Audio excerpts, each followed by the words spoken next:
Donc, nous venons d'avoir notre assemblée statutaire. Donc, nos invités sont arrivés, nos invités extérieurs. Merci de votre présence. C'est un grand moment pour nous, l'Assemblée générale de Coop de France Déshydratation, mais ce n'est qu'un élément de l'ensemble des filières de Coop de France. Et j'attache toute l'importance, justement, à cette journée de rassemblement de l'ensemble des filières. Et vous savez qu'on a créé Coop de France dans cet esprit-là, de rassembler toutes les filières dans un même bâtiment, donc rue Sedaine à Paris, pour influencer donc, les politiques sur le plan national, sur le plan européen. Et Dieu sait si on doit donner notre avis, compte tenu des évolutions réglementaires actuellement. Il sort une loi toutes les semaines. Donc il faut se faire en sorte d'être présent et de pouvoir faire des propositions. C'est dans cet esprit-là que nous travaillons depuis toujours, je dirais, dans Coop de France.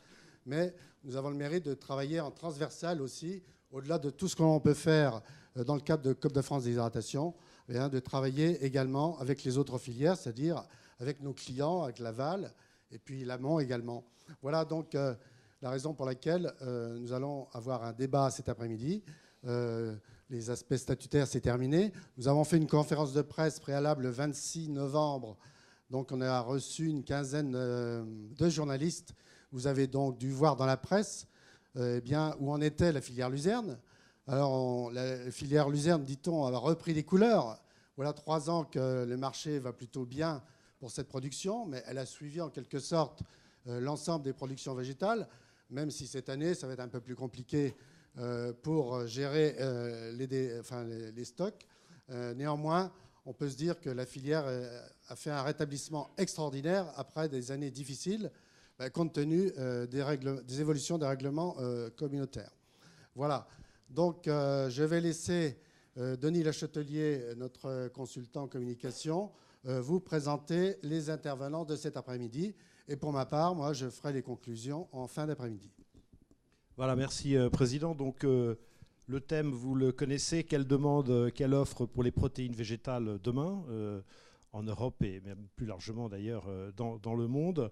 Nous avons 1h30 à passer ensemble. L'après-midi, la séance sera clôturée par des propos du président Verzeau.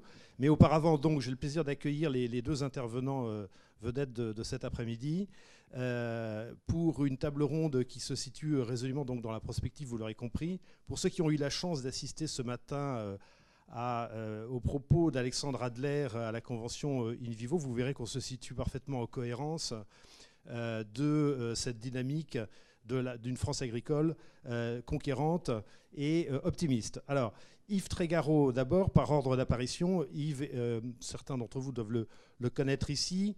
Il est chef de l'unité produits animaux. Yves, allez-y, je vous en prie. De produits animaux de France Agrimaire. Donc, il va nous décrire l'état et surtout les perspectives des marchés mondiaux des produits carnés et laitiers dans l'avenir. Et puis, il sera suivi par Bastien Gibert, que je vous invite aussi à venir me rejoindre d'ailleurs, Yves restant prêt à officier. Bastien, installez-vous là. Bastien est conseiller à Momagri et je le laisserai tout à l'heure présenter Momagri parce qu'il le fera avec beaucoup plus de précision et de concision que moi. Yves, c'est à vous. Voilà, je vais effectivement vous aider pour remettre la présentation qui doit être là, qui est là. Voilà. Est-ce que tu me vois ? Merci Thierry. On va souvent plus de loin que de près. Et voilà. Donc chaque intervenant va parler une vingtaine de minutes et puis bien sûr nous l'interrogerons sur son intervention. Yves, c'est à vous pour 20 minutes. Merci. Donc bonjour à toutes et à tous. Je travaille à France Agrimaire. Alors en 2 secondes, puisque l'ensemble des personnes doivent connaître France Agrimaire, mais au cas où il y en aurait une dans la salle qui ne connaîtrait pas, France Agrimaire est un établissement public sous la coupe du ministère de l'Agriculture et ministère des Finances, essentiellement dans l'objectif d'orienter les filières végétales et animales dans un avenir positif. Et donc je travaille essentiellement sur l'économie des productions animales, avec parfois des enjeux sur les protéines végétales, bien évidemment. Et donc je vais essayer de vous présenter cet après-midi quelques éléments sur les marchés mondiaux des viandes et des produits laitiers, et regarder un petit peu les évolutions récentes.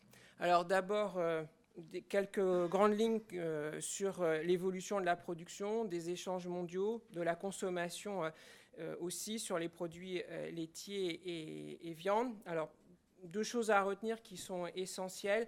Les produits laitiers, en moyenne, il y a une production qui augmente de l'ordre de 2% par an dans le monde, et aussi une consommation de l'ordre de 2%. Et dès qu'on s'écarte de ces 2%, on est dans une situation d'instabilité, soit d'excédent, soit de déficit. Et ça, c'est un élément extrêmement important dans l'équilibre du marché des produits laitiers. Sur la viande, on verra qu'il y a un contraste très important entre les viandes rouges, qui sont un peu à la peine en termes de volume et de dynamique, comparativement aux viandes blanches, qui au contraire connaissent une évolution extrêmement favorable. Sur les stratégies à l'œuvre pour les produits laitiers, on regardera un peu plus en détail les produits laitiers, parce que par rapport à des enjeux de luzerne et de luzerne déshydratée, je pense que c'est extrêmement important. Puis ensuite, il y a le sujet de la sortie des quotas laitiers qui est aussi extrêmement intéressant. Et pour se projeter dans l'avenir, c'est un bon sujet.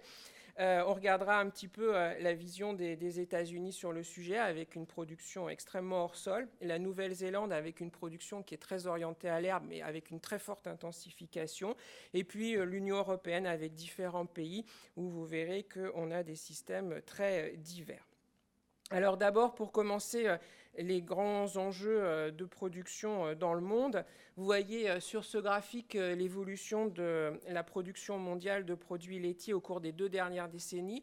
En moyenne, sur les 20 ans, on a une croissance de 2%. Elle a été plutôt de l'ordre de 1,7% sur la période 94-2004. Et puis de 2004 à 2014, on est plutôt aux alentours de 2,3%. Et donc, les économistes regardent toujours cette tendance de 2,3% pour savoir si on va être à l'équilibre ou pas dans l'année à venir. Alors, l'élément aussi qui est extrêmement important, c'est que dans les pays développés, aujourd'hui, la production laitière progresse relativement lentement, aux alentours de 1%. Donc avec, dans les gros pays producteurs, l'Union européenne, les États-Unis, la Russie, la Nouvelle-Zélande, et puis de l'autre côté, les pays en voie de développement qui connaissent une forte croissance, notamment la Chine, qu'il ne faut pas oublier, l'Inde, qui devient même exportateur de poudre sur le marché international depuis quelques années, le Pakistan, le Brésil et la Turquie. Alors pour la viande, je vous disais, les productions de ruminants sont plutôt à la peine, avec une tendance de l'ordre de 2% par an pour la viande ovine, de 1% par an pour la viande bovine, et les plus fortes progressions sont sur la viande de volaille, avec presque 4% de croissance par an, et pour le porc, plus 2%. On prédit pour les années, dans les 10 ans à venir, que la viande de volaille sera la première viande produite dans le monde. Et en plus, elle a l'avantage de ne pas souffrir d'interdits religieux. Alors, cette production, elle évolue de façon relativement différente entre pays développés et pays en voie de développement, un petit peu comme pour le lait, avec une sorte de stabilisation sur les pays développés, et au contraire une très forte évolution avec les pays en voie de développement, et notamment la Chine et d'une manière générale l'Asie sur le porc et sur la volaille. Vous voyez que les prévisions et les évolutions sur les dernières années sont de l'ordre de 1% sur la viande bovine et ovine sur les pays en développement, par rapport à plus 4,3% sur la viande de volaille. Alors, l'importance du commerce mondial, sur ce graphique, et pour poursuivre sur les produits laitiers, la tendance du commerce mondial exprimée en dollars pour faire attention à la qualité des produits qui sont pris en compte. Vous voyez que depuis 2000, on a une tendance extrêmement forte, 10% de croissance par an, et c'est probablement sur ces bases-là qu'un certain nombre de pays européens ont demandé à ce qu'on sorte des quotas laitiers en 2015, considérant que face à cette croissance mondiale, l'Europe avait sa place à prendre sur cette dynamique. Vous voyez qu'il y a très peu de pays qui sont présents sur le marché international, l'Australie, la Nouvelle-Zélande pour l'Océanie, l'Union européenne en bleu clair, qui est aujourd'hui le principal pays exportateur en valeur, les États-Unis, et puis quelques outsiders, mais qui sont très minoritaires, comme l'Argentine, l'Uruguay ou le Canada. Vous voyez aussi un élément extrêmement important, c'est qu'une crise financière peut avoir un impact très fort sur les échanges mondiaux. Pour les viandes, un petit peu le même constat qu'en termes de dynamique de production, mais c'est beaucoup plus marqué, avec une croissance des échanges pour les ruminants de l'ordre de 2%, et par contre, pour la volaille et le porc, une croissance extrêmement soutenue aux alentours de 7 à 8% par an. Avec là aussi, on voit très bien les impacts des crises économiques et financières. Alors, dernier élément qui est important de retenir par rapport à cette dynamique internationale, c'est que finalement, ça a un impact extrêmement fort sur les prix en Europe, aux États-Unis, au Canada, un peu partout dans le monde, ces échanges internationaux. Parce que finalement, ça contribue fortement à la régulation du marché intérieur et des marchés internationaux, mais en termes d'importance, les volumes sont relativement faibles. Si on regarde, par exemple, la viande bovine, on est à un tour de 5,5%. Le porc, on est à moins de 4%. La viande de volaille, plus 8%. Et ça, 8% par rapport à la production mondiale. Ça s'explique justement par le fait que la volaille ne souffre d'aucun interdit religieux. Et la viande ovine, à peu près 5% de la production mondiale qui est échangée. Ce qui veut dire que pour les viandes, on tourne à l'entour de 6%. Pour les produits laitiers, d'une manière générale, un peu plus de 8%. C'est relativement faible par rapport aux céréales, où on est à plus de 10% pour la plupart d'entre elles. Et par rapport au cacao, par exemple, on est à des niveaux extrêmement plus élevés, puisque les zones de production ne sont pas identiques aux zones de consommation. Donc des produits qui finalement sont consommés là où ils sont produits. Alors les zones de consommation et les zones d'importation, là où il y a la plus forte progression en matière d'importation, c'est l'Asie, avec représenté en rose ou plutôt violine sur ce graphique, et quelques autres pays comme l'Amérique du Sud, l'Amérique centrale et l'Afrique de l'Ouest aussi un tout petit peu. Et puis un autre élément qui est important aussi à remarquer, c'est le Proche et Moyen-Orient, PMO, en vert, qui se développe aussi de manière relativement soutenue. Des enjeux de pouvoir d'achat aussi, et le fait qu'un certain nombre de pays comme l'Arabie saoudite aient considéré qu'atteindre l'autosuffisance coûtait trop cher et qu'il fallait faire avec des importations. Sur les importations de viande, à retenir, et vous allez le voir sur différents graphiques, l'Asie est en position de croissance. Proche et Moyen-Orient, spécifique à la volaille, évolution favorable. L'Asie est plutôt orientée à la hausse, à quelques exceptions près. Et puis l'Afrique centrale et l'Afrique de l'Ouest pour la partie volaille. Voilà, si on regarde la viande de porc, là, clairement, c'est l'Asie, très grande zone. La Russie a été fortement demandeuse, l'est encore, mais globalement, l'Europe en exporte moins, et même plus du tout en raison de l'embargo. Si on regarde la viande ovine, il y a un élément extrêmement important à constater sur l'année 2013 et qui se confirme en 2014, c'est la croissance des importations sur le marché asiatique à un tel point que l'Europe, qui était la grande zone de destination de la production de gigots néo-zélandais et australiens, finalement aujourd'hui va plutôt vers l'Asie, et la Nouvelle-Zélande se détourne du marché européen. Sur la viande bovine, pareil, très forte demande asiatique représentée en rose-rouge sur le graphique, et puis le Proche et Moyen-Orient aussi qui est fortement demandeur. La Russie et aussi les États-Unis, essentiellement des viandes en provenance de Nouvelle-Zélande pour faire du steak haché, donc issu du troupeau laitier. Voilà, quand on regarde la consommation, vous n'avez pas du tout le même graphique que pour la production entre pays développés et pays en voie de développement. La production et la consommation dans les pays développés sont relativement comparables quand on les ramène en kilogrammes par habitant. Pour les pays développés, on est à peu près aux alentours de 76 kg par habitant. Et pour les pays en voie de développement, vous voyez qu'il y a encore une forte marge de progression puisqu'on est qu'à hauteur de 34 kg par habitant avec un très fort volume sur les viandes de porc et de volaille. À noter aussi pour les pays développés la diminution de la consommation de viande de ruminants et essentiellement de viande bovine. Alors, les conclusions pour cette première partie, avant d'aller très vite sur la partie laitière spécifiquement. Une production de viande et de produits laitiers qui est en croissance dans l'Union européenne. Le lait, plutôt une croissance régulière et viande, des évolutions contrastées selon les filières. Une production en forte augmentation sur les pays en voie de développement et des échanges internationaux qui sont finalement relativement limités par rapport à la production, même s'ils ont une influence extrêmement forte sur les équilibres de prix en Europe et partout dans le monde. Alors, maintenant, on va regarder un petit peu plus spécifiquement le secteur laitier par rapport à la sortie des quotas laitiers et par rapport aussi à la demande asiatique.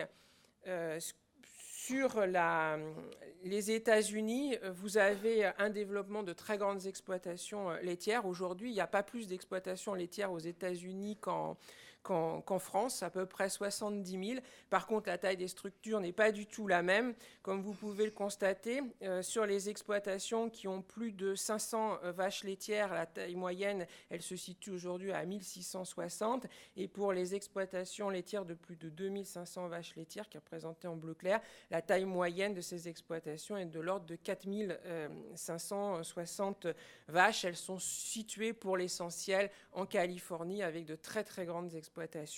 Et les exploitations de taille modeste, mais quand même de grande taille, elles peuvent se situer dans la zone historique des Grands Lacs.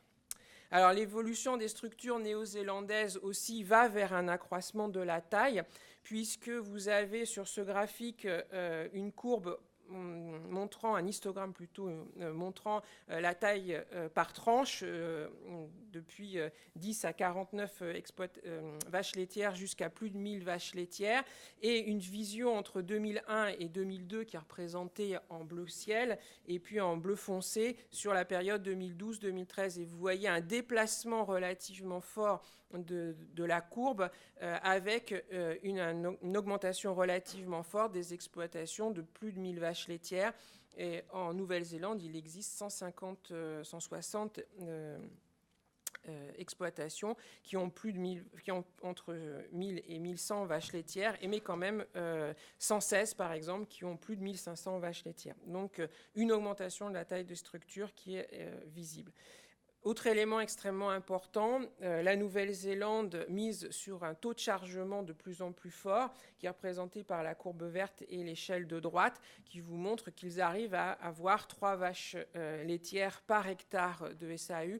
En France, c'est assez difficile à estimer en raison du troupeau laitier, du troupeau allaitant qui est présent sur les prairies.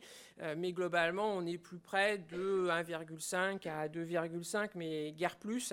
Alors que là, on est en moyenne à des niveaux beaucoup plus élevés. Et la taille des structures a aussi fortement progressé en termes de taille d'élevage et de taille d'exploitation qu'on peut voir au travers de la courbe bleue. Dernier élément qui me paraissait intéressant à regarder avec une vision plus européenne, c'est la taille des exploitations en Allemagne et celles qui font plus de 100 vaches laitières, avec un regard extrêmement ciblé sur la grande zone de production laitière avec du lait standard, des fromages ingrédients, du beurre et de la poudre qui est surtout situé sur la Basse-Saxe, la Rhénanie et la Westphalie et puis le Schleswig-Holstein. Vous voyez que le nombre d'exploitations de grande taille de plus de 100 vaches laitières est passé de 1000 à 4500 sur cette zone-là. Elle représentait 2% des exploitations laitières. Aujourd'hui, c'est 19%. Et la taille moyenne est passée de 110 à 150 vaches laitières. Donc là aussi, on a un accroissement de la taille des exploitations laitières. Alors, en conclusion par rapport à ces éléments, on observe donc une croissance de la production dans des bassins à forte densité. Les États-Unis, comme je vous le disais, Californie, et puis la région des Grands Lacs. La Nouvelle-Zélande avec l'île du Nord et surtout maintenant développement de la production laitière dans l'île du Sud à base d'herbe. Et puis le Royaume-Uni et notamment l'Irlande du Nord avec aussi un développement de la production laitière axé sur l'herbe. Une augmentation de la structure des exploitations laitières qui est extrêmement forte. Et puis enfin, une intensification de la production laitière avec des enjeux de génétique, d'alimentation, de techniques d'élevage. Alors pour finir et apporter quelques éléments de conclusion globale sur ces dynamiques protéines animales, que ce soit au travers du lait ou de la viande, ce qu'on constate, c'est que la demande mondiale est en croissance, particulièrement pour les monogastriques, donc porc et volaille, dans les pays en développement, et aussi pour le lait, et comme je vous le disais, avec ce chiffre un peu symbolique d'une croissance mondiale qui se situe aux alentours de 2% par an. Ensuite, une concentration de la production laitière qui se fait aujourd'hui dans des bassins à très forte densité, une augmentation de la taille des structures dans ces zones pour répondre à une demande qui est croissante, mais aussi avec des économies d'échelle, des économies d'agglomération et avec une intensification de la production. Et puis, dernier élément, un recul des surfaces pâturées dans les exploitations de grande taille, mis à part sur la Nouvelle-Zélande où ils ont réussi à gérer le parcellaire de façon optimale pour pouvoir maintenir des troupeaux à l'herbe au profit d'une alimentation en bâtiment avec une augmentation de l'utilisation de concentrés et de mâches produits complètement prêts pour l'alimentation des vaches laitières. Voilà, et donc par rapport à la luzerne, il y a des enjeux relativement importants, notamment au niveau français. D'abord dans l'apport de protéines, aussi par rapport à la gestion des parcelles, et puis aussi en termes de régulation des volumes de production laitière par rapport à la référence laitière. Maintenant, il ne faut plus parler de quotas laitiers. Donc là aussi, il y a des enjeux relativement importants d'adaptation de l'offre à la demande en instantané et la luzerne peut y contribuer soit en verre, soit sous forme de produits déshydratés. Et puis, c'est un élément au-delà du prix relativement important sur le plan zootechnique dans la stabilisation de la ration fourragère et par rapport donc au rumen et à son pH. Et donc, de ce point de vue-là, ça peut être aussi un élément extrêmement intéressant, même s'il est parfois difficile à chiffrer. Donc voilà quelques éléments que je voulais vous donner en introduction par rapport aux enjeux de protéines mondiaux et puis français finalement. Merci Yves, restez peut-être là quelques minutes. Alors je vais poser bien sûr une question ou deux, j'en ai plein qui me viennent à l'esprit, mais bien évidemment c'est pour vous que cette conférence s'est organisée, donc on vous passera un micro dès que vous aurez levé le doigt. Pour amorcer la discussion et la relance, évidemment ce qui nous frappe c'est la dernière phrase de votre conclusion, là, concentration, un recul des surfaces pâturées de l'exploitation de grande taille. Mais j'avais envie de vous demander, est-ce que là, comme ailleurs parfois, la France agricole va faire preuve, l'agriculture française va faire preuve d'une exception culturelle et que cette tendance à la concentration qui est impressionnante quand même, je pense que tout le monde a été impressionné par les chiffres, Californie, Nouvelle-Zélande, Allemagne, Irlande du Nord, est-ce que la France est sur le même trend? Est-ce qu'il y a d'autres éléments qui pourraient ralentir cette concentration, encore une fois, impressionnante? Alors, on est vraiment à l'aube d'une nouvelle phase, je dirais, par rapport à la période historique de gestion des quotas laitiers. La France a eu la particularité d'avoir une gestion des quotas laitiers associée au territoire et fortement liée au territoire, avec des mouvements de quotas laitiers à l'intérieur d'un département et pas tellement au-delà, voire même dans des zones encore plus spécifiques, au nord ou au sud du département. Ce qui a fait que ça a quand même freiné la restructuration des exploitations laitières. C'était une volonté politique affirmée à la fois du syndicalisme agricole et de l'État en 1984. Et donc, lorsqu'il y avait une exploitation laitière qui était dans une zone à faible densité, qui disparaissait, c'était pas il y avait peu d'enjeux. Finalement, l'exploitation qui était présente à proximité pouvait récupérer beaucoup de quotas. Et c'est vraiment dans cette zone qui se trouve dans ce qu'on appelle l'intérieur du croissant laitier, sachant que le croissant laitier part des pays de Loire, la Bretagne, les Normandies, le Nord, les plaines de l'Est et revient sur les contreforts du Massif central. Et dans cette zone intermédiaire, il y avait une possibilité de croissance relativement soutenue des troupeaux laitiers. Par contre, en plein cœur du croissant laitier, et si on prend un exemple très breton, là, il y avait très peu de possibilités, puisque lorsqu'un éleveur un producteur de lait arrêtait son activité, finalement, autour, il y avait 10 producteurs qui n'attendaient que ça pour capter un petit peu de quotas. Et finalement, c'est pas l'idée qu'on en a, mais à l'intérieur du croissant laitier, c'est pas là où on trouve les plus grandes exploitations laitières.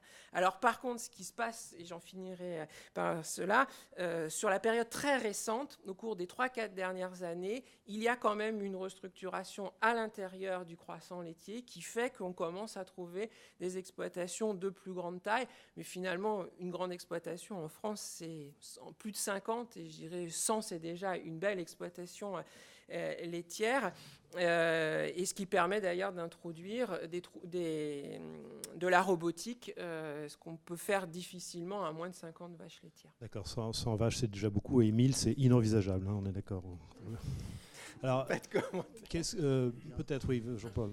Oui, pour ma part, c'est plutôt une réflexion. L'Europe a mis à disposition la possibilité des États membres de mettre un plan protéines en place pour faire en sorte d'être moins dépendant des importations, puisque je rappelle une fois de plus, on le dit, on le redit, qu'on est autonome en France à raison de 50% grâce aux coproduits de la fabrication du diester, donc du colza, et sur le plan européen, on importe toujours 70% de nos besoins. Donc ce plan protéines avait pour but de rendre plus d'autonomie aux exploitations françaises et européennes. Néanmoins, dans la mesure où il n'y a pas cette volonté justement de développer la production laitière comme on le fait dans les pays du nord de l'Europe et aux États-Unis, en Nouvelle-Zélande, nous sommes en capacité, si on développe nos productions, eh bien, cette fois-ci, d'alimenter le marché à l'international. Donc, on ne va quand même pas s'en priver dès lors qu'il y aura des besoins sur le plan mondial, sous prétexte qu'on vise uniquement, dans le cadre du plan protéines, eh bien, plus d'autonomie au niveau national. Voilà, c'est seulement une réflexion. Je ne sais pas ce que vous en pensez, mais...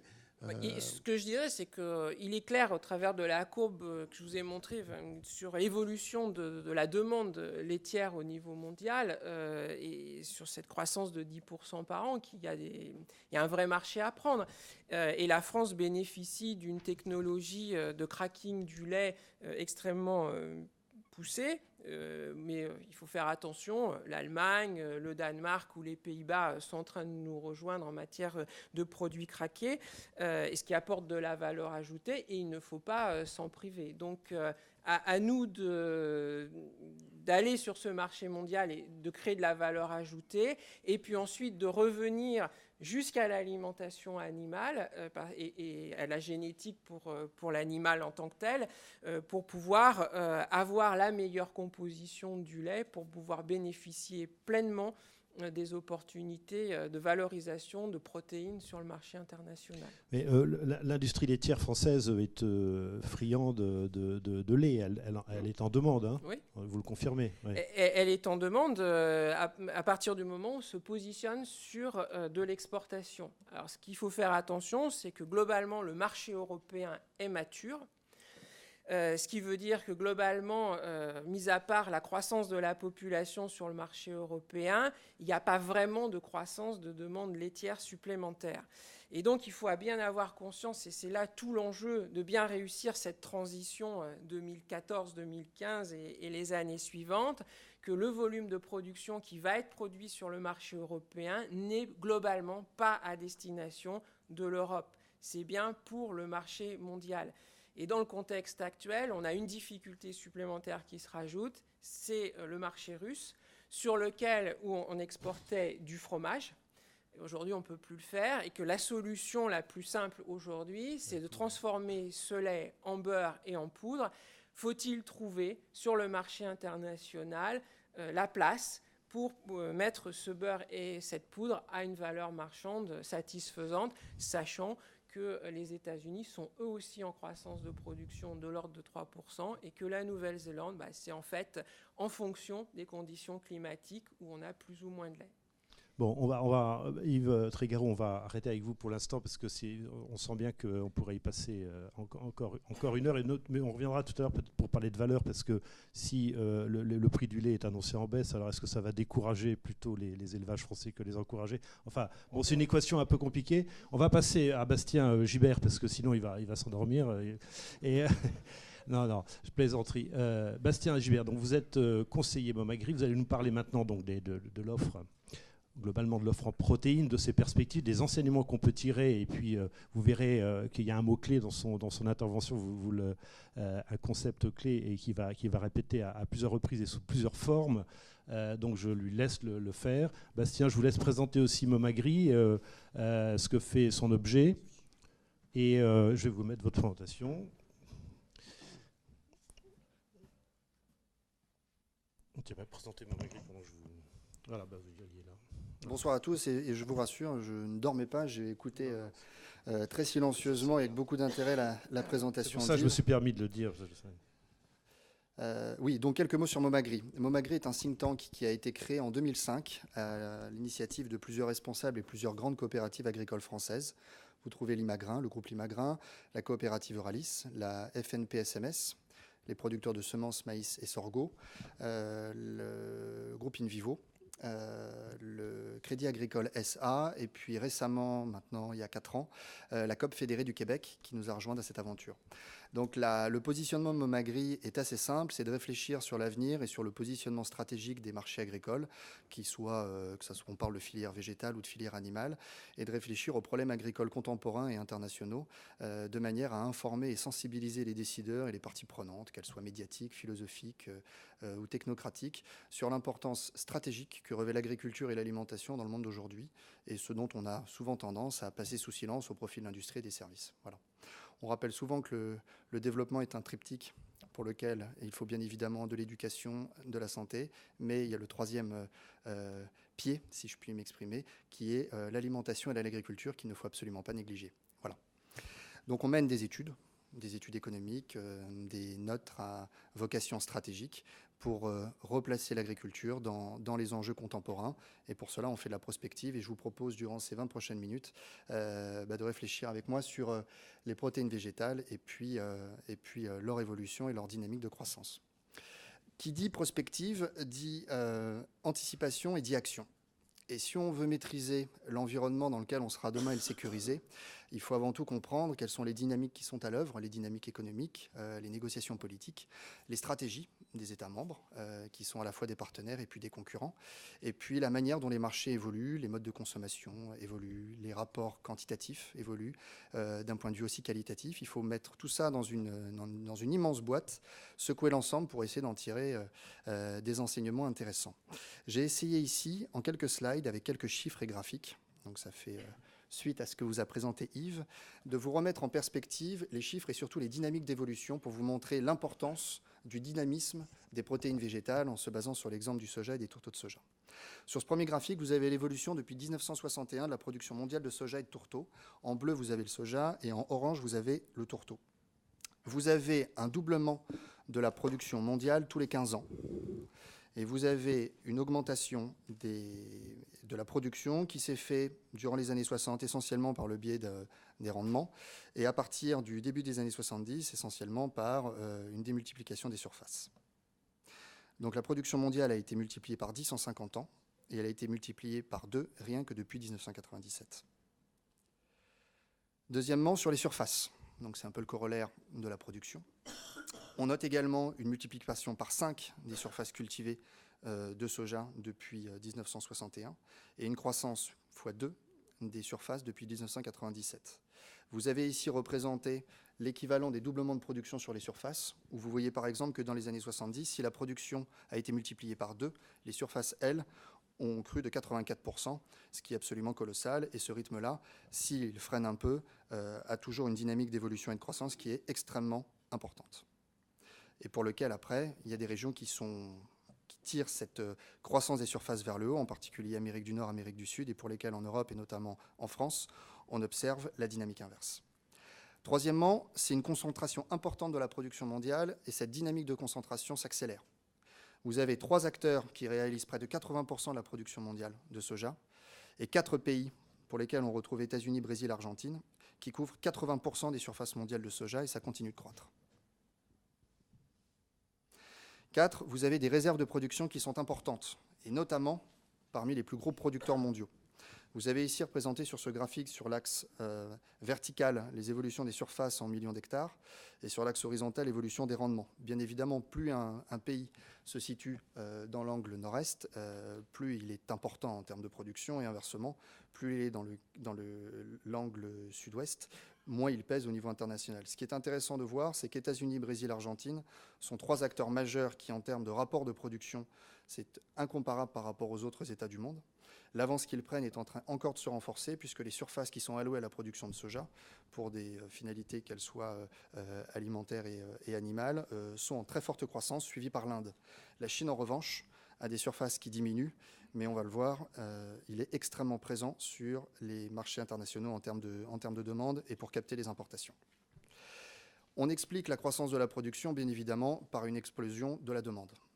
Tout comme la production, la demande mondiale a été multipliée par 10 en 50 ans et elle a été multipliée par 2 depuis 1997 dans exactement les mêmes proportions que la production mondiale de soja. Et vous voyez ici les facteurs les effets multiplicateurs et d'accroissement qui sont absolument colossaux de décennie en décennie. Je vous parlais tout d'abord de la demande et maintenant du commerce international. En expansion et bien évidemment drivé par la Chine, qui est une puissance à la fois économique majeure, démographique de premier plan, et en termes de captation des importations, c'est le premier importateur mondial. Sur la courbe de gauche, sur le graphique de gauche, vous avez la courbe en vert qui représente les exportations mondiales de soja, et en vert clair, les importations chinoises de soja.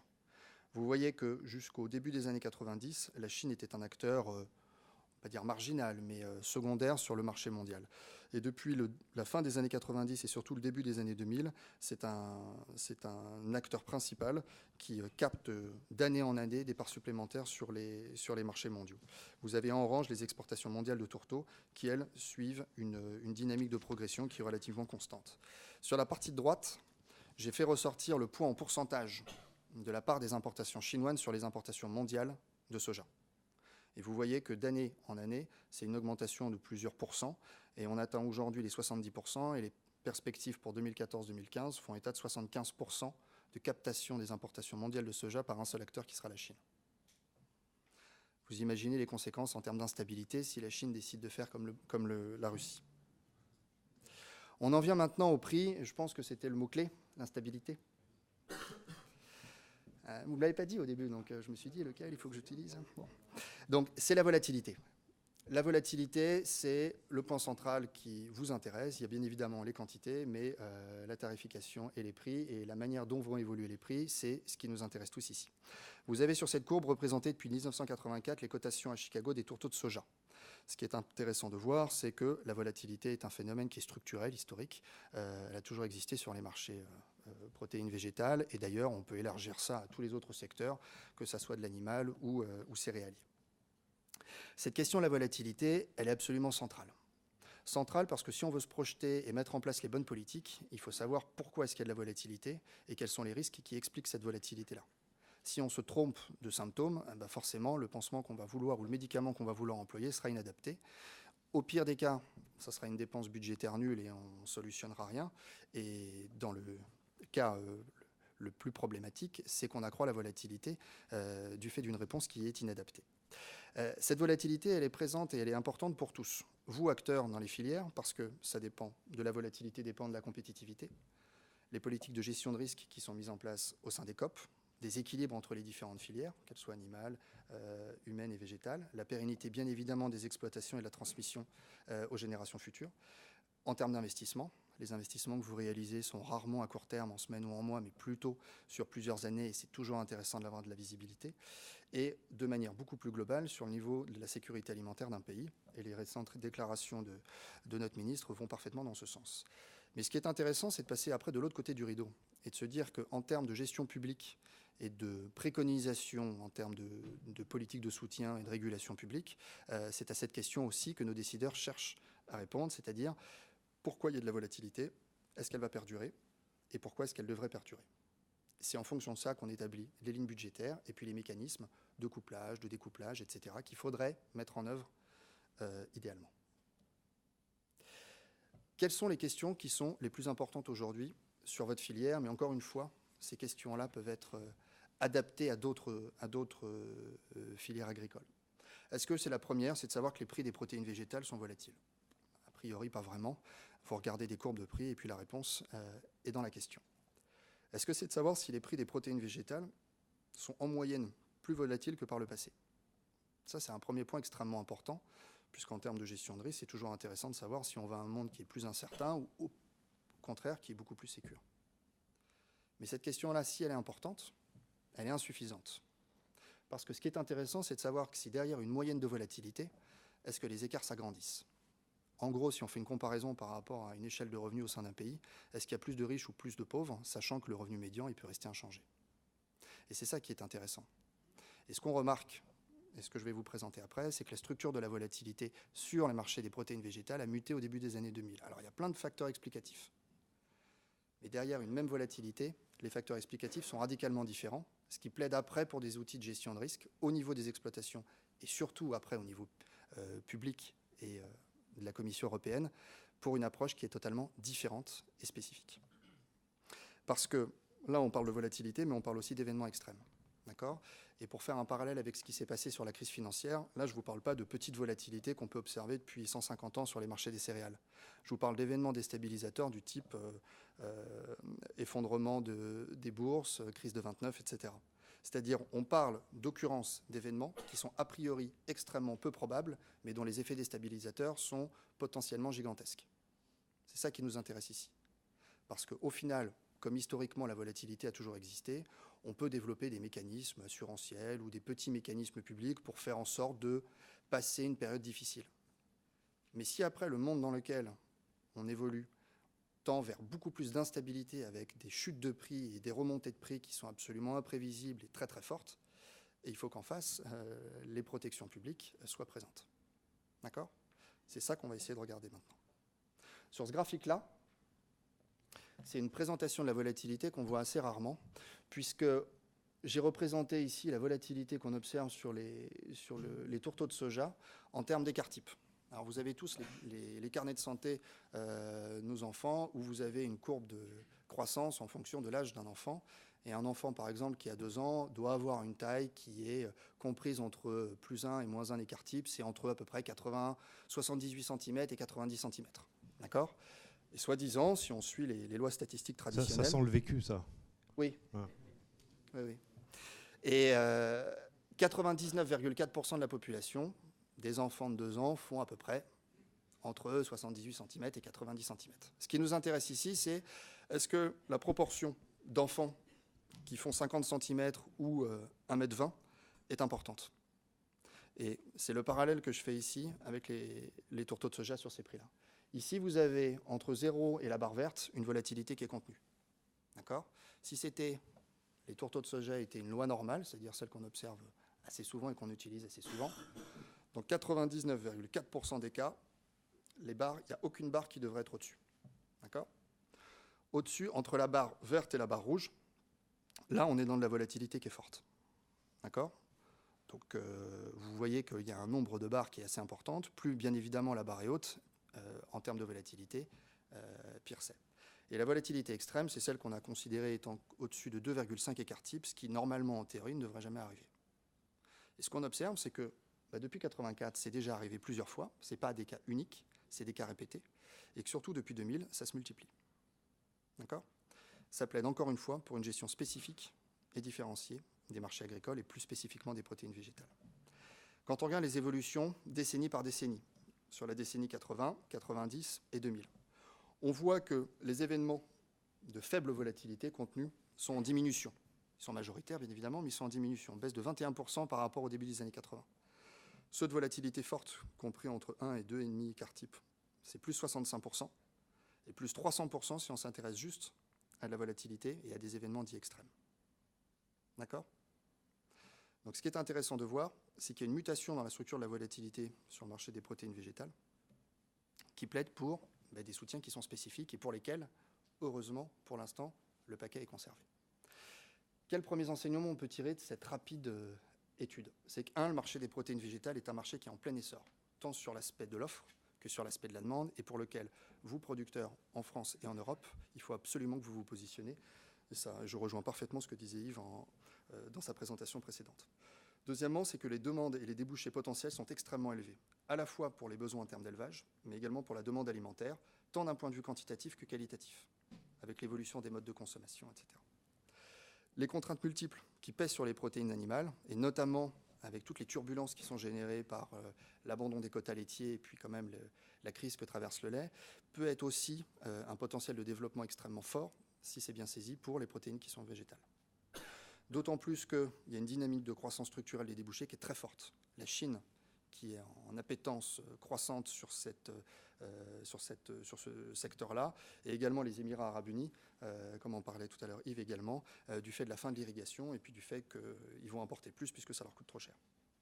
Et enfin, l'hypervolatilité structurelle, mais aussi conjoncturelle, plaide pour une gestion publique effective par le biais de mécanismes qui sont spécifiques. Parce que bien évidemment, quand on parle de volatilité dans de tels impacts-là, des paiements découplés, ça ne sert pas à grand-chose, puisqu'on est toujours en dehors du cadre. D'accord ? Donc ce qui est intéressant de voir après, c'est toujours pareil, c'est de se dire que si on cherche à se projeter, on n'est pas tout seul à se projeter. D'accord ? Vous avez des partenaires qui sont la plupart du temps vos concurrents, et ce qui est intéressant, c'est de se dire comment est-ce qu'eux se sont structurés, quelle stratégie est-ce qu'ils ont déployée pour pouvoir faire face aux enjeux futurs. Donc là, on va parler Chine, on va parler États-Unis. D'accord ? Ce qu'il faut voir, c'est que le monde actuel, il est radicalement différent de celui dans lequel, qui était le nôtre lorsque les premières institutions internationales ont été créées et les premières politiques agricoles, on va dire modernes, ont également été développées. D'accord ? Aujourd'hui, il y a beaucoup plus de complexité, plus d'incertitudes, plus d'acteurs, tout va beaucoup plus vite. Donc à la fois, les Cassandres diront, bon, ça va être plus problématique, mais il y en a d'autres qui se disent, qui dit risque dit opportunité dit si on s'y prépare bien, on peut récupérer et remporter la mise. D'accord ? Ce qui est intéressant, c'est de voir quels sont les pays qui souhaitent, peuvent et savent tirer parti de ces opportunités qui sont potentielles et extrêmement importantes pour le marché des protéines végétales. D'accord ? Donc comparons d'abord quelle est l'importance stratégique qu'allouent les différents États à leur filière agricole au sens large. D'accord ? Vous avez ici représenté Chine, États-Unis, Union européenne, Brésil, Canada, Australie. Et par ces différents montants-là, on a créé un indicateur qui s'appelle SGPA au sein de Momagri, qui est un indicateur qui identifie tous les soutiens budgétaires qui sont dépensés par la puissance publique et alloués à la filière agricole. D'accord ? Donc il n'y a aucune évaluation économique autre qui est faite de notre part. C'est juste, on regarde en exécution budgétaire ce qui a effectivement été dépensé pour soutenir la filière agricole. D'accord ? Ce qu'on voit, c'est que la Chine, c'est plus de 220 milliards de dollars par an. Les États-Unis, on est à 160 milliards par an. L'Union européenne, on est un peu plus de 100 milliards. Suivant ensuite le Brésil, le Canada, l'Australie, mais qui sont aussi beaucoup moins nombreux. Si on les rapporte par habitant, vous avez une toute autre lecture. Vous avez les États-Unis qui trustent la première place à près de 500 $ par habitant, en termes de soutien effectif à la filière dans son ensemble, pas qu'à la production. Et après, vous avez un rapprochement de plusieurs puissances, Canada, Union européenne, Brésil, autour de 220, 230 $. La Chine, qui est en croissance importante et qui dépassera, si les dynamiques se poursuivent, en 2015-2016, elle dépassera le soutien par habitant en dollars, hors parité de pouvoir d'achat, le soutien par habitant en Europe. Alors qu'en termes de niveau de développement, ce n'est pas vraiment la même chose, et qui sont 1,4 milliard. D'accord ? Qu'est-ce qu'on peut tirer de tout ça ? C'est que les principaux acteurs des protéines végétales, Amérique du Nord, Amérique du Sud, mènent des politiques actives en matière de gestion des marchés et des risques qui y sont associés. D'accord ? États-Unis, Brésil notamment, par une sécurisation de la production, par une stimulation de la demande intérieure, soit par la stimulation pour l'aide alimentaire interne qui est a priori non solvable au départ, soit pour la stimulation des biocarburants. Au Brésil, il y a 32% des soutiens totaux qui sont alloués à la stimulation de la demande. Ça représente à peu près 13 milliards de dollars. Aux États-Unis, on est à 121 milliards de dollars. D'accord ? Par ordre de comparaison, rien que l'aide alimentaire interne américaine, c'est 210 fois ce qu'on dépense nous en Europe. Sachant que 95% de ce qui est acheté pour l'aide alimentaire interne, c'est des produits américains. Vous voyez la sécurisation qui en découle. Aux États-Unis, bien évidemment, aussi des prix garantis à 308 $ la tonne sur le soja. Et la Chine et l'Inde, qui se positionnent également comme des acteurs importants demain et qui cherchent à sécuriser au maximum leur production pour faire en sorte de peser demain sur les marchés internationaux qui sont de plus en plus volatiles. Comment ? En proposant des prix minimums et des prix garantis à ces agriculteurs. Mais on n'est pas à des prix garantis qui sont à des niveaux extrêmement faibles. On est à des prix garantis qui sont, pour la Chine, très supérieurs au prix mondial. Pour des raisons qui tiennent à la fois à des raisons économiques, mais aussi à des raisons sociologiques, du fait que les villes ne peuvent pas accueillir un exode rural qui pourrait découler du fait de crise agricole massive. D'accord ? Tout ça pour dire que le marché des protéines végétales est un marché qui est stratégique et un marché d'avenir, sur lequel l'Union européenne peut et doit se positionner absolument pour pouvoir répondre à cette demande future. Et bien évidemment, pour ça, il faut que le contexte économique, réglementaire et législatif soit favorable et soit aussi, on va dire,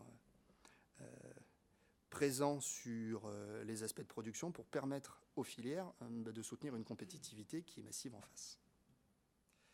Voilà ce dont je vous parlais.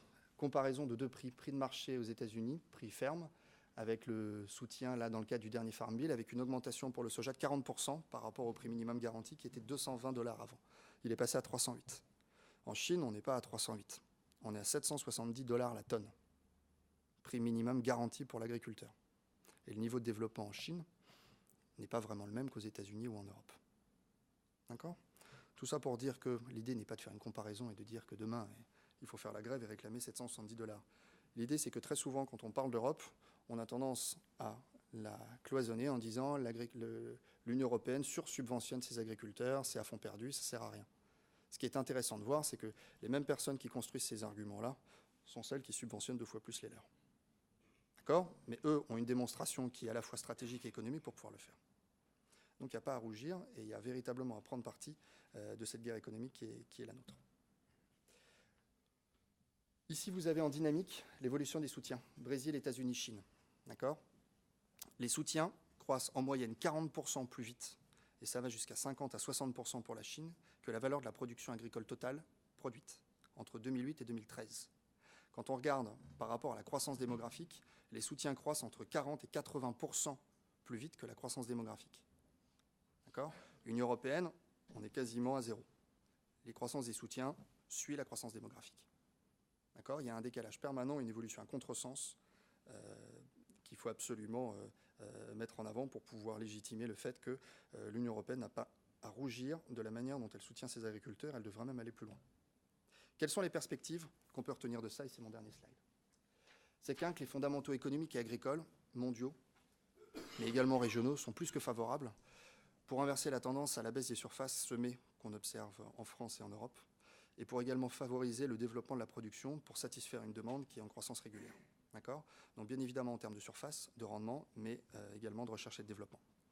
2, il faut dynamiser et consolider toutes les complémentarités, les synergies entre les débouchés qui sont possibles, notamment entre l'animal et l'humain. Faire en sorte que les agriculteurs et les exploitations aient le plus de visibilité et de lisibilité possible. Donc ça, bien évidemment, ça passe par une restructuration et une homogénéisation au sein des filières, mais également par un dialogue permanent et très actif de l'aval vers l'amont pour expliquer, sensibiliser les pouvoirs publics sur les réalités économiques qui sont les vôtres. D'accord ? Et faire passer les bons messages. consolider bien évidemment et sécuriser le contexte réglementaire français et européen, c'est absolument nécessaire. Voilà. Donc pour l'instant, les protéines végétales, c'est l'un des rares secteurs en Europe qui bénéficie encore d'être couplés. Quand on voit l'hypervolatilité vers laquelle on évolue, c'est absolument stratégique de les conserver, voire de les renforcer. D'accord ? La valorisation des services environnementaux avec les SIE et l'importance des protéines végétales par rapport à ces aspects-là également, puisque c'est vrai qu'il y a une évolution, une orientation très environnementale de la PAC sur laquelle les protéines végétales doivent pouvoir surfer et bénéficier. Et enfin, et c'est le dernier point, c'est maintenir et renforcer toutes les actions de sensibilisation, mais bien évidemment coordonnées, et d'influence auprès des décideurs et des parties prenantes. Il faut que vous les informiez. Ne partez pas du principe qu'ils sont au courant de tout à l'avance et qu'ils ont conscience de ces choses-là. Il faut absolument que vous alliez vers eux et que vous leur expliquiez, comparaison à l'appui, indicateur à l'appui, que l'Union européenne et la France a un rôle à jouer et peut jouer un rôle demain en matière d'autonomie en termes de protéines végétales et dans le jeu de la concurrence mondiale. Voilà. Merci Bastien. Merci à vous. Restez là si vous voulez. Venez vous installer avec nous. On a alors une nouvelle information. On a malheureusement, on va être obligé d'écourter un peu le débat de 5-10 minutes, 10 minutes maxi. Qui a une question à poser? Parce que le ministre de l'Agriculture, Stéphane Le Foll, s'est annoncé pour 18h35, juste à côté, et vous aurez peut-être envie de l'entendre. Qui veut poser une question? Sinon, Bastien, qu'est-ce que pour fixer des idées, la volatilité extrême, par exemple, le yo-yo, les cours du blé, là, des céréales en ce moment en France, enfin en Europe, c'est de la volatilité extrême, ça? Oui. Tiens, de prendre le micro. Pardon. Oui, les calculs que j'ai faits là pour les tourteaux de soja, je les ai faits également pour le lait, pour le colza, pour le blé, pour le maïs, enfin pour plusieurs autres cultures. Et on observe cette même tendance-là. Alors les facteurs explicatifs et sous-jacents sont radicalement différents. Mais ce qui est intéressant de voir, c'est que l'occurrence et l'amplitude de ces événements extrêmes-là croît fortement depuis le début des années 2000. J'ai remarqué aussi dans votre présentation que quand vous qualifiez un événement dit extrême, là, vous ne proposez pas de solution. Il n'y a pas de solution aux conséquences d'un événement extrême. Qu'est-ce que c'est qu'un événement extrême? Vous, Yves, il y avait la crise financière en 2008, là, sur les échanges. C'est climatique, un contexte climatique défavorable partout dans le monde. Ça peut être un contexte climatique, ça peut être un embargo politique, ça peut être une anticipation, une surréaction d'acteurs, ça peut être une transmission d'une crise financière et immobilière au marché agricole, ça peut être un trader fou qui se décide d'acheter 70% du cacao dans le monde. Enfin, c'est par définition des événements qui se matérialisent, qui se traduisent par une chute très très importante des prix ou une remontée des prix extrêmement importante et non anticipée. Alors, peut-être pour faire vite, donc Yves, ok, les marchés croissent, les demandes de protéines croissent, etc. Mais là, il faut quand même, pour ne pas terminer sur une note trop peu anxiogène, parce que là, vous nous dites la volatilité extrême, l'hypervolatilité est de plus en plus fréquente. Et donc, ça veut dire que, je ne sais pas, la tonne de protéines de lisière peut passer de 200 à 40 euros, de 200 à 50 euros. Enfin, bon, et comment se prémunir de ça? Parce que sinon, moi, en tant que chef d'entreprise, je peux dire, je vais peut-être aller vers des marchés. Alors, vous dites qu'ils sont tous volatiles, qu'ils sont plus sécurisants, quoi. Oui, alors c'est vrai que par rapport à ça, je n'ai pas véritablement développé après les préconisations qu'on peut apporter. Ce qui est intéressant de voir, c'est par rapport à cette observation qu'on peut faire sur les marchés. La question, c'est qu'il n'y a pas une réponse unique à apporter et d'un coup de baguette magique solutionner l'ensemble. Il y a une palette à avoir et une palette qui soit progressive. Et l'approche qu'on a aujourd'hui, qui est de privilégier le découplage pour les autres filières, mais pour l'instant un couplage encore aux protéines végétales, mais dont la pérennité est à assurer pour les périodes à venir. Ce qu'on envisage, nous, de préconiser, c'est l'existence d'un tunnel de prix. D'un tunnel de prix qui permettrait justement de quantifier les amplitudes de variation et permettre de faciliter l'assurabilité des positions prises par les agriculteurs. Parce que s'il n'y a pas de seuil plancher et de seuil plafond, au-delà duquel les acteurs privés se disent de toute façon, à ce niveau-là, c'est plus moi qui peux les gérer puisque les volatilités sont trop importantes et c'est des acteurs publics qui interviennent. Il n'y a qu'un seul type d'acteur qui pourra intervenir pour découper ce risque-là, c'est les spéculateurs. Le problème, c'est que ça arrive qu'ils se trompent également. Donc on a développé une approche alternative qui est basée sur une réalité des coûts de production. On l'a développée pour le lait et pour la filière céréales. On est en train de la mettre en place pour la filière des oléagineux. Et on arrive à contenir les effets de la volatilité. Notre objectif n'est pas de d'empêcher la volatilité, c'est de faire en sorte que les effets négatifs de la volatilité ne perturbent pas les réalités économiques des exploitations. Et on arrive par ce biais-là, en recouplant une partie des aides et en instaurant des aides contracycliques, à protéger mieux le chiffre d'affaires de l'agriculteur et à diminuer les budgets publics. Donc potentiellement, c'est quelque chose qui fonctionne plutôt bien pour le lait et pour les céréales. Et on espère que pour les oléagineux, ça sera également le cas. Bon, je pense qu'il va falloir faire des efforts de pédagogie à nouveau dans la filière dans les mois à venir. Peut-être Yves, sur cette même, prenez le micro de Bastien, cette même question, est-ce que c'est anxiogène, pas anxiogène ? Je pense que malheureusement, on va vers plus de volatilité. Après, il faut apprendre à vivre avec. Et c'est plutôt ça, ce qu'il faut travailler pour justement en limiter les effets. Malheureusement, on ne limitera pas tout. Mais ce qu'il faut se dire, c'est ce que nous, on ne fera pas, les autres le feront, parce qu'il y aura toujours des opportunistes. Et donc, il faut savoir prendre ces opportunités en essayant de calculer au mieux les risques et en utilisant tous les outils qui sont à notre disposition pour gérer ces périodes au mieux. Et moi qui ai fait 10 ans de ma carrière sur l'étude du marché du secteur porcin, on peut dire que des évolutions erratiques du prix du porc, ça fait partie du quotidien de l'éleveur de porc, qu'il soit français, américain ou brésilien. Et pourtant, ces filières continuent de prospérer. Donc il y a des opportunités à saisir. Donc bienvenue dans l'hypervolatilité. Une question rapide avec une réponse rapide et puis après on passera au propos d'orientation du président. Monsieur, tiens, Thierry, tu veux bien prendre le micro et le donner à ce monsieur-là ? Rapidement. Hop là, au milieu dans l'allée. Merci. Justement, la volatilité, on la présente souvent comme un scénario un peu catastrophe. On sait que ça représente, en fait, c'est un tout petit pourcentage des échanges internationaux qui influencent justement cette volatilité sur les marchés. Est-ce qu'aujourd'hui, en France, on n'a pas justement à mieux prendre en considération, donc dans certaines filières, on le prend en compte, quoi, sur des positions sur le long terme. Justement, sur la luzerne, c'est un peu délicat parce qu'on n'a pas de marché sur le long terme. Et justement, on s'aperçoit que dans les pays en voie de développement ou les pays en forte croissance au niveau des productions porcines ou de volailles, eux, en fait, c'est qu'ils se positionnent sur les marchés à long terme et donc ils assurent leur coût de production sur le long terme et qu'au bout du compte, ils ne vivent pas la volatilité. Qu'est-ce que vous en pensez ? Oui, alors la question n'est pas très courte, mais la réponse doit l'être. Qui veut ça ? Globalement, les autres ont appris à faire avec, et je pense que pour les productions où il y avait peu de volatilité, aujourd'hui, il faut apprendre à vivre avec. Un des éléments clés, c'est de super bien connaître les marchés pour pouvoir anticiper au mieux, et c'est peut-être là, dans ce nouveau contexte, qu'on a aussi une part de travail à faire, c'est comment mieux connaître et mieux anticiper ce qui va se passer. Mais on y travaille tous, France Agrimer et les autres d'ailleurs. Bon, ok, en tout cas c'est un problème partagé. Désolé, il faut qu'on arrête, qu'on continue plus exactement, le président. Donc Jean-Paul Verzeau, pour son propos de fermeture et de clôture de ses travaux. Jean-Paul Verzeau. Bien, écoutez, on sort ragaillardi après ces exposés parce qu'il y a quand même beaucoup de grains à moudre derrière tout ça, parce que les marchés s'ouvrent pour nous. Bon, maintenant, la volatilité, il faudra la gérer. Ça sera peut-être un peu plus compliqué dans l'avenir. Néanmoins, on a des atouts avec nous. Voilà, donc en cette année 2014, je dirais l'actualité géopolitique et le retournement des marchés, on vient d'en parler, des grandes productions végétales sont de nature à nous faire réagir et à booster nos réflexions stratégiques afin de mieux appréhender le changement dans une économie globalisée où la financiarisation des marchés amplifie la volatilité.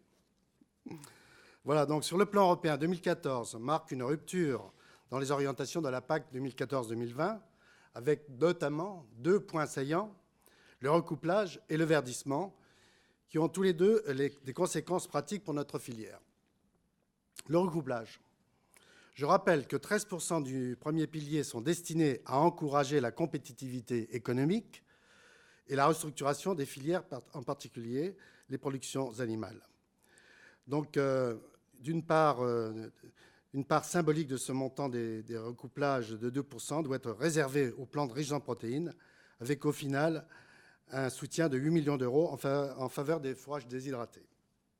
Si par ce geste, nous apprécions la reconnaissance de notre spécificité, je dois dire que ce n'est pas pour autant le plan protéines dont nous rêvions pour réduire la dépendance française et européenne en protéines végétales de respectivement 50 et 70%, je le disais tout à l'heure, faut-il le rappeler. De plus, la promesse d'un volet R&D de ce plan n'a pour l'instant pas été tenue. Pourtant, le potentiel génétique de la luzerne est loin d'avoir été exploité dans nos rendements et dont les rendements stagnent actuellement. Je rappelle en outre que les seuls 66 000 hectares de luzerne déshydratée financent l'essentiel de la R&D sur les 300 000 hectares de luzerne produite en France. C'est un fait. Oui, nous manquons cruellement de moyens de recherche et le plan protéines doit nous aider en la matière. J'y reviendrai d'ailleurs tout à l'heure. Le verdissement. 30% des soutiens sont désormais subordonnés au respect de trois critères, 3 cultures au moins, maintien des prairies permanentes, au moins 5% de surface d'intérêt écologique. Après maintes réunions et explications avec l'administration, les cultures de luzerne menées en la matière, de manière conventionnelle ont finalement été admises avec un ratio de 0,7 hectares de SIE par hectare de luzerne au lieu de 0,3 hectares proposés initialement et que nous aurions considéré comme une aumône. Mais qu'à cela ne tienne, là aussi je salue la reconnaissance par l'administration de notre empreinte écologique, même si personne ne doute raisonnablement de l'efficacité de la luzerne en matière d'agroécologie. Au-delà de cette réforme fondamentale de la PAC, la France n'a pas été en reste sur le plan législatif et notamment au niveau de la loi d'avenir et de la loi de transition énergétique. Concernant la loi d'avenir, j'en retiendrai spécifiquement pour notre filière 3 dispositions. La nécessité de restructurer nos outils collectifs, les coopératives, les interprofessions, les instituts techniques, restructuration motivée par la quête de double performance économique et environnementale. Le rapprochement de l'ONIDOL, l'interprofession oléagineuse, et de l'UNIP, l'interprofession protéagineuse, en est une récente concrétisation et nous en attendons des gains d'efficacité.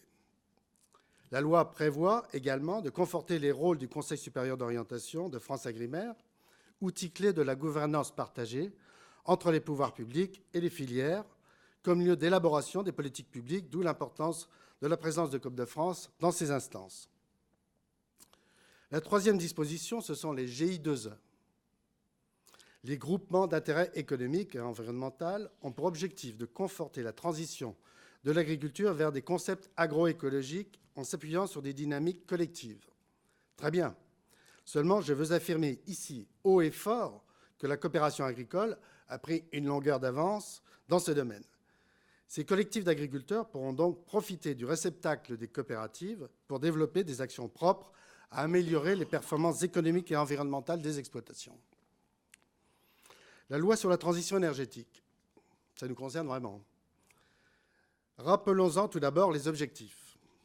Réduire les gaz à effet de serre de 40% à l'horizon 2030 et les diviser par 4 en 2050, c'est ce qu'on appelle le facteur 4. La réduction de moitié de la consommation d'énergie à l'horizon 2050 par rapport à 2012 et la production de 32% d'énergie renouvelable d'ici à 2030. En ce qui nous concerne, nous sommes, je dois le dire, et ce n'est pas la première fois que je le dis, assez à l'aise sur notre bilan puisque nous avons réduit nos consommations de 50% en 10 ans. De manière volontaire, faut-il le rappeler. Qui peut en dire autant dans l'agroalimentaire ? Donc, sur nos motivations et notre proactivité en la matière de transition énergétique, jusque-là, en tout cas, nous avons la conscience tranquille. Je rappelle aussi que ces efforts nous permettent d'afficher aussi un bilan carbone positif. Après cette présentation très succincte du contexte politico-économique, je vais maintenant tenter de répondre à 2 questions. Où en est actuellement la filière luzerne ? Et quelles sont ses ambitions et perspectives ? Premier constat. Après le traumatisme du premier découplage de 2005, où le secteur a endossé une réduction de 30% de la production, nous pouvions craindre le pire pour la 2e phase en 2012. Mais notre détermination, notre clairvoyance pour nous préparer au changement ont contribué à donner un élan à la filière luzerne. Notre système coopératif a fait preuve d'une grande résilience. Grâce à son concept d'engagement pluriannuel inscrit dans ses gènes, à sa gouvernance très démocratique responsable et enfin à sa vision à long terme pour le développement des territoires. En prise directe avec le marché, nous avons su amplifier nos efforts de segmentation de produits afin de nous différencier des autres sources de protéines. Mais rien n'est jamais acquis. La production pléthorique de l'année en cours dans toutes les productions végétales à l'échelle de la planète va compliquer les exécutions. Voilà sans doute une bonne raison pour nous inviter à prendre des dispositions nécessaires pour anticiper les demandes de l'aval sur le moyen et le long terme. En ce qui concerne le court terme, la voie est tracée dans le cadre de la nouvelle PAC d'ici à 2020, avec le soutien du plan protéines et l'opportunité des surfaces d'intérêt écologique. Une opportunité, oui, car les SIE sont effectivement de nature à inciter les producteurs à revisiter les modes de production pour continuer à produire en réduisant l'impact sur les milieux naturels. Parallèlement, avec les coopératives, nous nous sommes lancés dans un plan de reconquête des rendements avec un objectif affiché de 14 tonnes de matière sèche, soit une tonne supplémentaire par rapport à ce que nous vivons actuellement.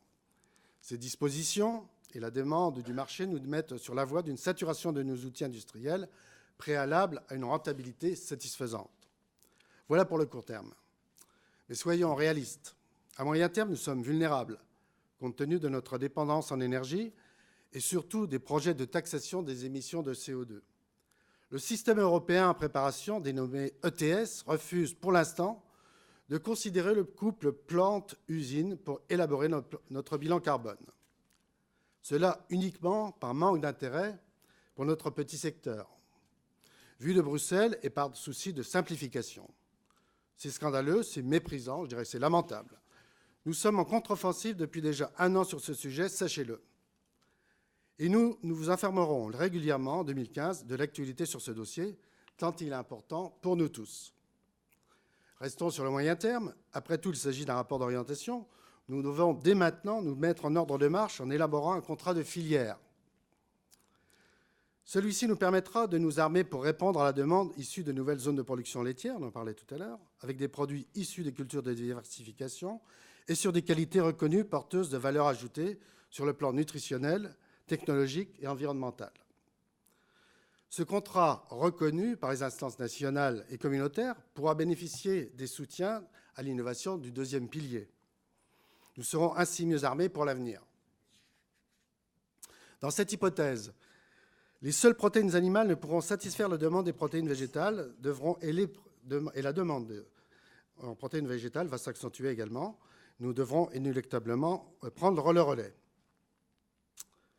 Mais laissez-moi maintenant vous livrer quelques réflexions plus personnelles. Cela fait 8 années que je préside cette filière. Nous avons parcouru ensemble un beau chemin. Notre outil est restructuré, nos produits segmentés, nos producteurs remotivés ou en voie de l'être, et notre image durablement restaurée. Nous avons stoppé l'hémorragie des surfaces, nous bénéficions d'un plan protéines, et pourtant, vous le savez bien, pour nombre d'observateurs, nous étions plutôt en soins palliatifs ces dernières années. Nous avons renversé la situation, réjouissons-nous, mais est-ce suffisant ? Avons-nous utilisé tous les leviers de la coopération pour transformer cet essai en réussite dans la durée, à savoir la cohésion d'abord. La coopération doit prendre le plus efficace de l'entreprise, la performance, la compétition, l'exigence et le meilleur de l'homme, l'échange, le partage, le sens du bien commun. La coopération, en quelque sorte. Je crois profondément à la force donnée par la cohésion du groupe, surtout quand sa taille est modeste. Et par le chiffre d'affaires et le nombre d'acteurs, nous sommes très modestes, donc vulnérables. Ne l'oublions pas. L'audace, ensuite. Laissez-moi faire une citation. Je n'en abuse pas dans mes discours habituellement.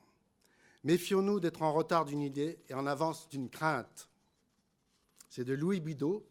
Alors, Louis Bidault, vous savez qui c'est ? Louis Bidault a disparu donc en 1984, a présidé la COP de Pau, aujourd'hui Euralis, et la GPM. C'est l'un des pères fondateurs du maïs en France, quelqu'un de chez nous en quelque sorte. Ah oui, de l'audace, nous devons en avoir encore et encore. Nous avons obtenu une autorisation novel food pour la luzerne dans l'alimentation humaine. C'est extraordinaire. Mais qu'avons-nous fait depuis, alors que le monde va manquer de protéines? Donc il y a du grain à moudre, en quelque sorte, sur ce sujet. C'est un exemple. Je vais vous en donner un autre. Partout en France, des éleveurs redécouvrent 30 ans après la fermeture de leur désir les vertus de la luzerne, cherchent et tâtonnent pour créer des nouveaux outils adaptés. N'est-il pas là une formidable opportunité de transfert de technologie et de valeur ajoutée? Oui, chers amis, nous devons être plus audacieux, plus curieux, plus inventifs. Un groupe de travail prospectif intitulé DESI 2020 travaille déjà, mais les experts, aussi talentueux soient-ils, doivent être au service d'une ambition partagée par des hommes et des femmes. Je sais pouvoir compter sur vous. Mesdames et messieurs, voilà ce que je voulais dire ce soir. Chassons le doute en permanence. Nos efforts, notre pugnacité, une véritable vision d'avenir de notre filière. Un second souffle sont indispensables pour que notre belle filière continue à contribuer à l'économie de nos territoires et à donner des perspectives pour les générations futures. Je ne terminerai pas sans remercier chaleureusement les membres du conseil d'administration et des comités techniques, des cadres et particulièrement notre directeur Éric Guillemot, avec qui j'ai toujours beaucoup de plaisir à travailler. Voilà, merci de votre attention.